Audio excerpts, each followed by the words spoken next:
There's no shortage of what-if episodes. Marvel has a whole series based on the concept. Why must the world be as it is despite us/the characters not liking it very much? What-if stories are an exercise in separating out the evitable from the inevitable. Basically, an attempt to answer the question, how much of this story is the result of circumstance, and how much is what these people are? She-Ra's penultimate episode of Season 3 does wonders with the established trope. Like the best uses of it, it doesn't just use it to create drama, but to illuminate things in the present. Remember is an exercise in pinpointing, for the characters and for us, what went wrong. What went so sideways in the first 2 episodes that led to the Catra-Dora schism that would propel so much of the conflict to come. Perfectly situated in the near middle of the series, Remember is the fulcrum on which 2 sides of the show exist. After Remember, Catra and Adora cross a threshold that won't be fully mended until Season 5. What if episodes separate the inevitable from the inevitable? Remember shows us that if anything is inevitable, it was Catra and Adora imploding. First, some basics. I love double meanings, and Remember has a few of them. The title Remember refers to Adora trying to remember what's wrong, Catra remembering against her will, Catra trying to get Adora to remember how things used to be, and of course, finally, Catra remembering their broken promise, which sends her over the edge. Remember is the center of a little trilogy with promise and corridors. 3 turning points, 3 takes on the interpretation of memory. Each episode in this trilogy takes a look back at the promise. In Promise, that memory is intentionally manipulated and facilitates Catra's misinterpretation. In Remember, she leans into that interpretation and solidifies it. And then in Corridors, she looks at the past neutrally for what it was. So each episode is a turning point. Remember is episode 1 turned on its head, and Raz even tells us this. You need to go back to the beginning. You need to find the sword. The sword is the name of the first episode, the literal starting point for all of this. And the specific disaster is also a result of the physical sword. We open with Normal, the first episode that never was. Now, it's never explained whose illusion this is. We could speculate based on proximity to the sword or who pulled the lever. But from the actual contents of this AU, there are pieces that come from both Catra and Adora, as well as other characters. Big hints to Catra's influence on the world, which is prominent, include Scorpion personal space, Shadow Weaver's kindness, and her being second in command rather than force captain. In this world, Catra is still her priority. And I think this is a fascinating distinction, the dissonance of Catra's own feelings. She at once doesn't want to be Adora's sidekick, but she does miss her protection. This isn't the universe that Adora wants, but it's the universe that Shadow Weaver, and most significantly Catra, think Adora wants. In wondering whose reality this is, I had a thought. What if it is mostly Catra's reality, not just because of her proximity to the lever or because she pulled it, but because her despair and her will for things to change was so strong? Let me explain.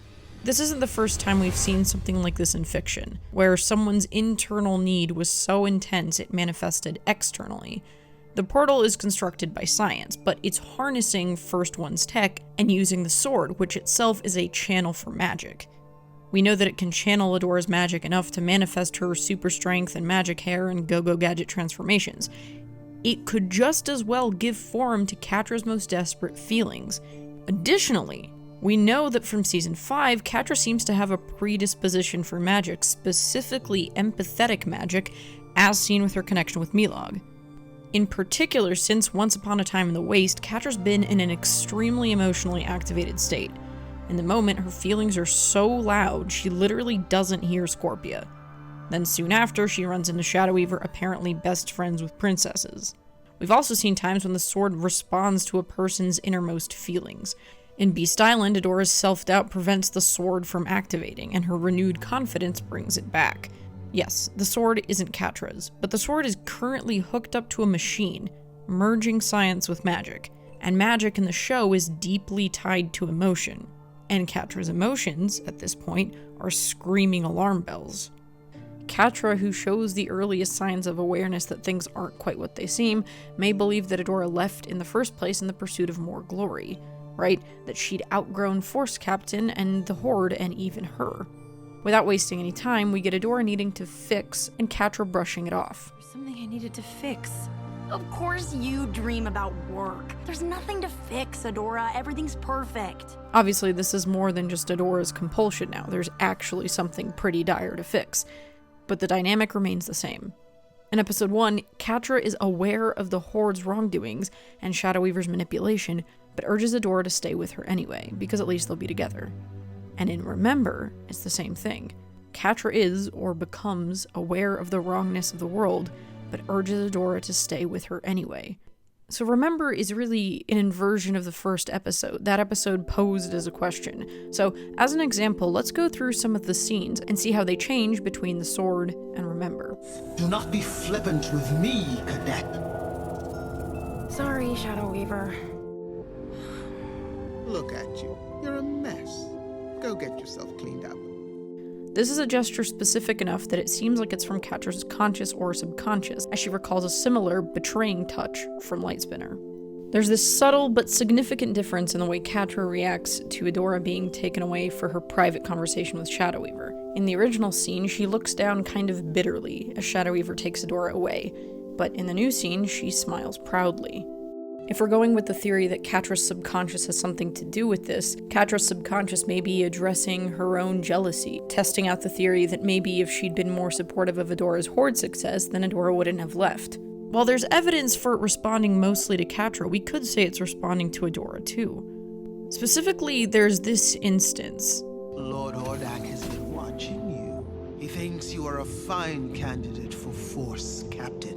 Really? Force Captain? Lord Hordak said that about me? But I'll be able to bring my team along, right? Your team is not ready. They'll only slow you down. I will admit, I did not think that Catra and the others were ready to be deployed, but under your command, they performed admirably. You are becoming every bit the leader I always knew you to be. Thank you, Shadow Weaver. I couldn't have done it without them. This moment could work as a Catra or an Adora modification. We know Catra wanted to prove herself, so maybe this is how she rewrote it.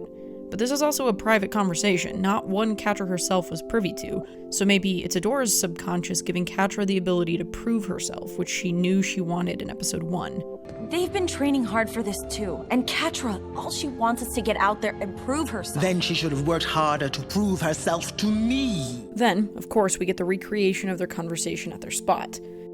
Look, I'm sorry. I didn't even think you wanted to be a Force Captain. I don't. Here, take your stupid badge. Catra's disappointed over being left out of the Thamor invasion, and Adora retorts by telling Catra she is kind of disrespectful. So much to unpack here. Neither is being completely honest with themselves. Come on, Catra. This is what I've been working for my entire life. Adora doesn't genuinely care about being Force Captain, but it's something that's been expected of her. Catra doesn't actually care about status, but we know she's deeply insecure about being second best. Whatever. It's not like I even care. I just want to get out of this dump at some point before I die of boredom. At first, Catra plays off her reaction to Adora's promotion like she doesn't care, but we know she does. Her disappointment is about being left out, not at Adora's outranking. Adora's own response is laced with Shadow Weaver's own words. She says she's been waiting her whole life for this.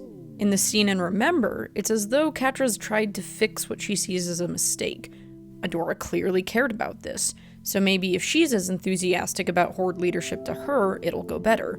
Of course I'm right. Everything's perfect. Soon, the two of us are going to be ruling Etheria together, just like we always planned. But it doesn't. Is that what you really want? To rule the world? I mean, yeah, obviously. Isn't that what you want too? Now, it's Adora who's not sure what she wants. Just like the first scene, Catra's true feelings are transparent even when she tries to hide them. I don't know. Don't flake out on me now. This is what we always wanted. Everything will be perfect as long as we stay together. Catra's checking in on Adora's feelings. She's carefully trying to follow her lead to say the lines that will ensure this perfect world stays the way it is. The skiff-stealing scene is nail-in-the-coffin imagery, recreating the show's inciting incident in a way that now shows how completely disconnected they've become. This is where everything changed in episode 1 because it brought Adora to the sword. There they were vying for power, but they were mostly driving it together. Here, Adora's taking charge. In episode 1, the sword sort of chose Adora, and then she decided what to do with it. Now, even without the actual sword in this episode, Adora still commits to her cause. And at this point, Catra and Adora do not understand each other, not in the ways that would fix this. In a world without the sword, Catra believes Adora will stay. Look, there's plenty of power here, there's plenty of status here. But Adora still doesn't read Catra's hopes. She's worried, as she should be, on the impending disaster. Help me fix this, please! When Adora says this, Catra doesn't read it as fixing everything, including their relationship. She reads it as returning to the world where she left, Adora reaffirming the decision to abandon her, so she goes from obstinate to rageful. And this is them at their farthest apart. One of the key themes of this episode and of their entire arc is interpretation of events, right? Perspective. How something happened and how we remember it happening are two different things. And very often the intensity of our feelings has to do with how we think they happened, or how we interpret the meaning behind someone's actions. This is that kind of instance where we don't actually hear what the person meant, but we assign and decide what they meant, and there can be no agreement there. Catra and Adora are each deciding what the other means, and they're not really expressing what they're feeling, fearing, or wanting. Catra can't understand why Adora can ask her to come with her, but not stay. And Adora can't understand why Catra can ask her to stay, but not come with her. And it's the difference between, why can't you stay, and I will never go with you, that is the key of their misunderstanding, that they still haven't resolved. We see the promise recontextualized to see the same memory from different vantage points. For Adora, asking Catra to come with her is looking out for her. It's not as simple as just being together for Catra. She clearly sees a distinction between staying with me and going with you. One maintains things as they are, on her terms, and the other is big, scary change, following Adora's terms. Oh, because I need to follow you everywhere you go? We get this great bit of Adora even acknowledging her little piece in the conflict. I won't leave you behind again! Admitting that maybe she did leave her behind. The sharpness of Catra's turn here makes it so clear why Corridors works the way it does. The interpretation of a memory is enough to launch her into her spiral. The same is enough to dig her out. Between staying together and leaving together is their misunderstanding. So to Adora, Catra looks impulsive, obstinate. To Catra, Adora appears callous, unempathetic. The entire episode is this great subversion of wish fulfillment. What if they'd stayed together? But it's almost like the fabric of the universe can't contain it, like it's being forced to keep things in a way that they shouldn't be yet. Of course, there are external destabilizing factors, but that's all part of it. You can't have peace without doing the work to get there. This is an easy fix, one Catra wants, but that's not the path to repairing things. If things are going to change, it'll require changing perceptions and interpretations of events.